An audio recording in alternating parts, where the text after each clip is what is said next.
জগতের ভিতরে আব্বা নাই। হায়রে বাবা, যেই বাবারে বাবা কইয়া ডাক দিলে কলিজার আগুন ঠান্ডা হইয়া যায়।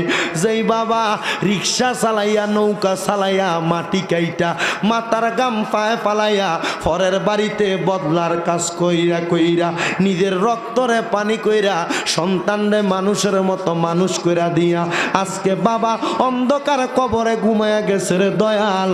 এমন আব্বার কবরে আর আজাব দিও না আল্লাহ। জানি না আজকের মাহফিলে কোন সন্তান জানি হাত বাড়াইছে, যেই সন্তানটার জগতের ভিতরে মা নাই। হায়রে মা, যেই মার মা কইয়া ডাক দিলে কলিজার আগুন ঠান্ডা হইয়া যায়, যে মার দিকে নেক নজরে তাকাইলে কবুল হজের সওয়াব হইয়া যায়। যেই মা 10 মাস 10 দিন গর্ভে ধারণ কইরা সন্তানের প্রসব বেদনা সহ্য